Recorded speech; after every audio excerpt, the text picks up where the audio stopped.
10 сая төгрөгийн зээл авж байгаа хүн 100 сая төгрөгийн зээл авж байгаа хүн дээр одоо өөр зардал гарах уу гэхэд бол өөр зардал гарахгүй ижил зардал гардаг гэдгийг тайлбарлаж байгаа.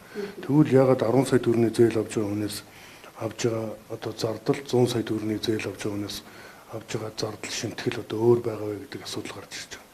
Тэгэхээр энэ бол үндэслэхүй тогтоогдсон байна гэд энэ дээр бол арга хэмжээ аваад одоо албан даалгавар хөргүүлчихэд байна.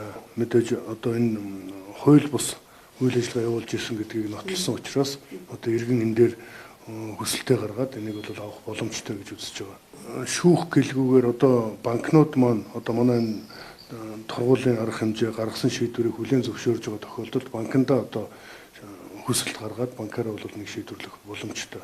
За гэхдээ одоо энэ процесс одоо цаашаа үргэлжилж таарна.